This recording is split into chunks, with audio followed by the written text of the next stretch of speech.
Hello सभी को, good morning. आप सभी कैसे हैं? आज हम लोग क्लास 9 के जो अर्थशास्त्र का पार्ट 4 है, आज हम लोग कंप्लीट करने वाले हैं। तो आज का पार्ट बहुत ही इंटरेस्टिंग और मज़ेदार पार्ट होने वाला है, तो आप लोग सभी इसको अच्छे से देखें। तो शुरू करते हैं। चलिए, आज का पार्ट जो है वो क्या है? पालमपुर की कहानी। पालमपुर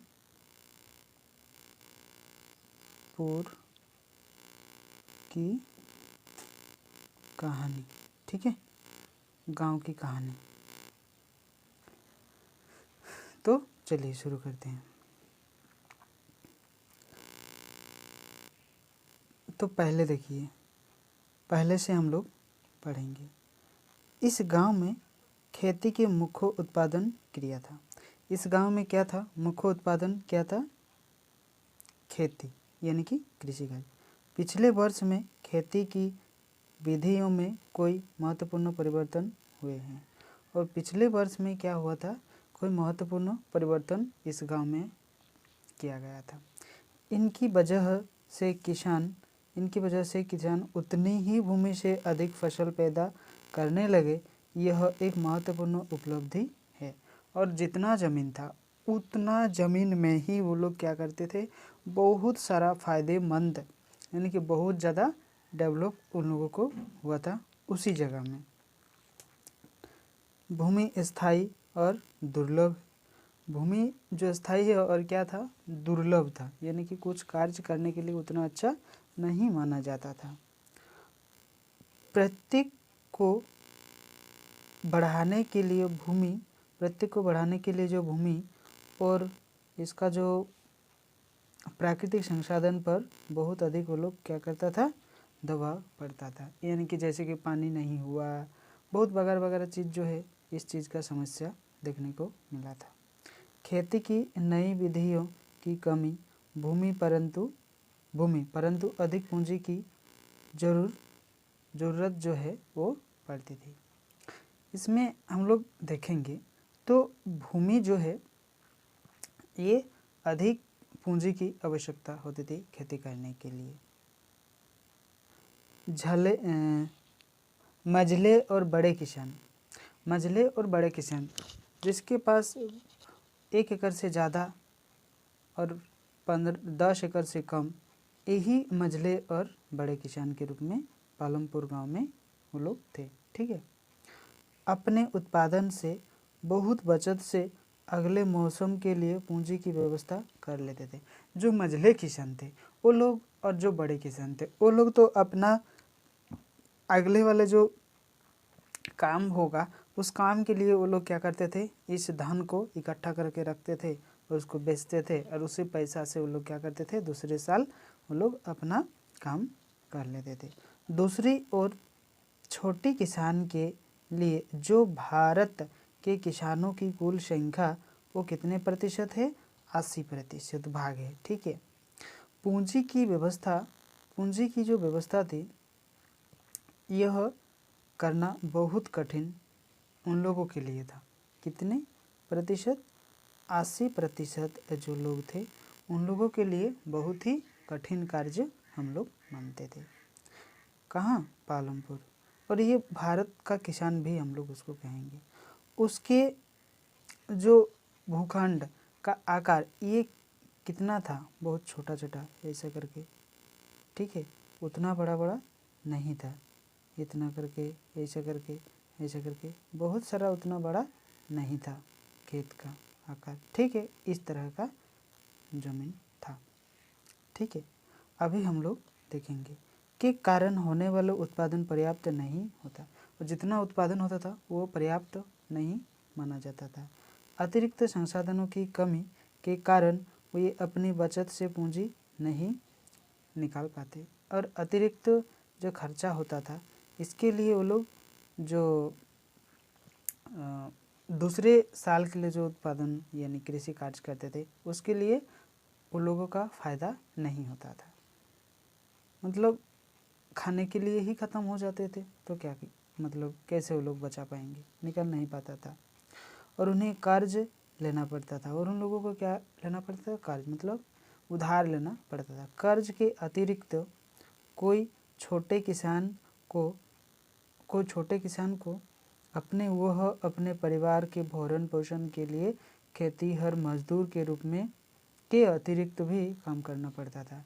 और ये अपना भरण पोषण, जैसे पर्व हो गया, त्यौहार हो गया, विभिन्न प्रकार का, जैसे नया नया जमा कपड़ा साट वगैरह ये सब लेते थे, या फिर कोई शादी ब्याह वगैरह में इस तरह का जो काम होता था, तो उसमें उन लोगों को खेतीहर का मजदूर तो काम उन लोग करता ही था, बल्कि इसके बाद भी ये सारा काम उन लोग करते थे।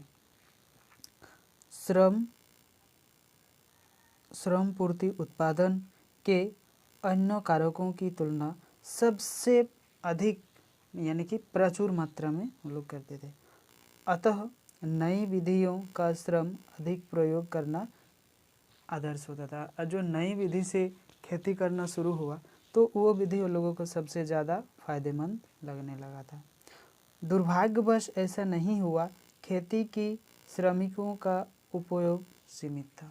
और दुर्भाग्य था ये भी कि आदर्श होता था और ये खेती जो है ये श्रमिकों का उत्पादन सीमित था, ज़्यादा नहीं था।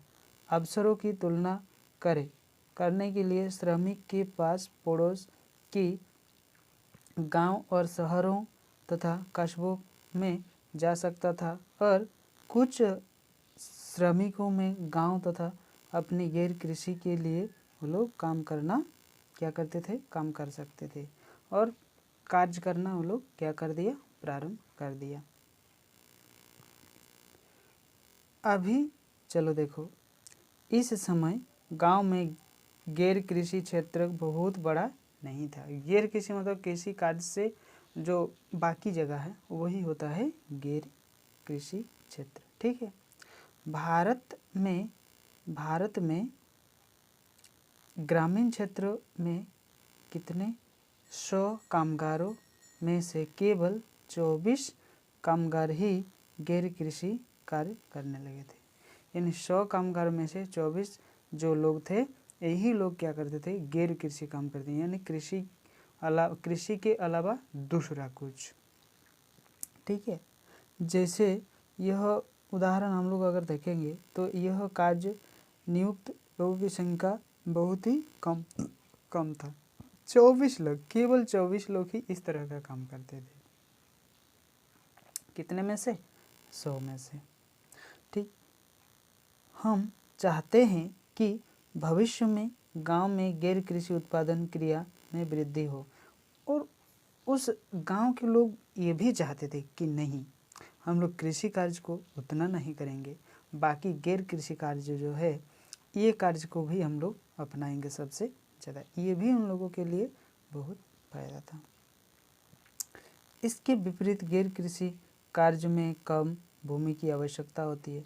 जब हम लोग गैर कृषि कार्य करेंगे तो कृषि कार्य करेंगे, जैसे कि धान हो गया, गेहूँ हो गया, मक्का हो गया, गन्ना हो गया, इस चीज़ की हम लोग खेती करेंगे तो बहुत ज़्यादा ज़मीन लगेगा। अगर हम लोग गैर कृषि जैसे कि हम लोग गाय का पालन करेंगे, इस चीज़ का डेयरी दूध का हम लोग उत्पादन करेंगे तो बहुत कम हम लोगों का क्या होगा? इसमें जगह की आवश्यकता होगी। लोग कम पूंजी में भी गैर कृषि कार्य प्रारंभ कर सकते हैं। इस पूंजी से प्राप्त कैसे किया जा सके? गैर कृषि हम लोग बहुत प्रारंभ हम लोग कर सकते हैं बहुत कम पूंजी में, लेकिन हम लोग को कैसे किया जाए यही सबसे बड़ी प्रश्न है। या तो अपनी ही बचत की प्रयोग किया जाए, या तो अपनी ही बचत का प्रयोग हम लोगों को करना होगा, या फिर कर्ज लिया जाए, या फिर उधार हम लोगों को लेना होगा, तभी हम लोग क्या कर पाएंगे? गैर कृषि कार्य भी कर पाएंगे। आवश्यकता होती है किसकी? कार्य की। कर्ज ब्याज की दर कम उपलब्ध हो, और जो ब्याज दर होगा ये उतना ज़्यादा नहीं होना चाहिए। अगर उतना ज़्यादा होगा तो हम लोग उसको दे नहीं पाएंगे, ताकि बिना बचत वाले लोग ही गैर कृषि कार्य शुरू कर सके। और बिना बचत वाले अगर हम लोग लेंगे तो उससे हम लोगों को क्या होगा, आराम से हम लोग उस तरह का जो पैसा नहीं लगेगा। एक बार हम लोगों ने दे दिया तो फिर दूसरा बार नहीं लगेगा, मतलब सूद जिसको कहा जाता है, ब्याज। ये जितना हम लोग लिया उतना ही हम लोग को उधार फिर से वापस करना होगा। तो इस तरह से हम लोग कर सकते थे।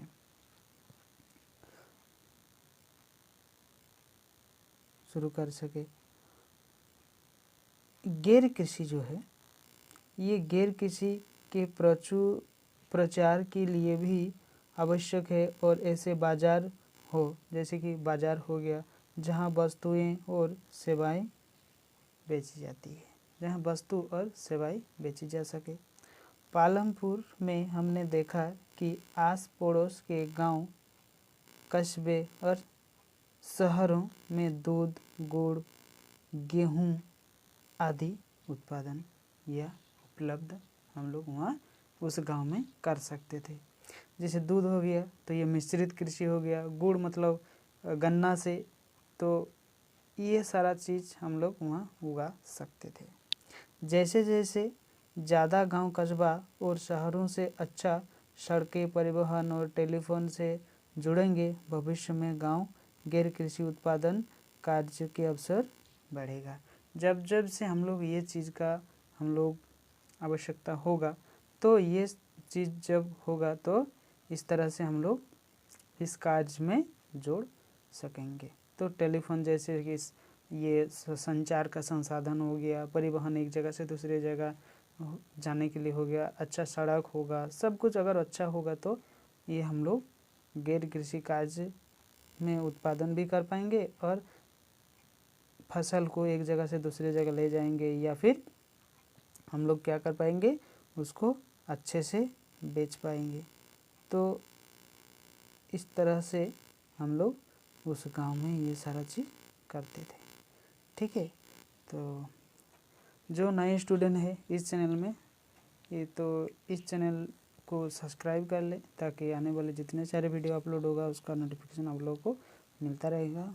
और एक कमेंट और एक शेयर आप लोग ज़रूर कीजिए, आप सभी से निवेदन है ये आप लोग करें, और ये हमें सपोर्ट कीजिए ज़्यादा से ज़्यादा, ताकि आगे बढ़ सकें। तो आज के लिए इतना ही।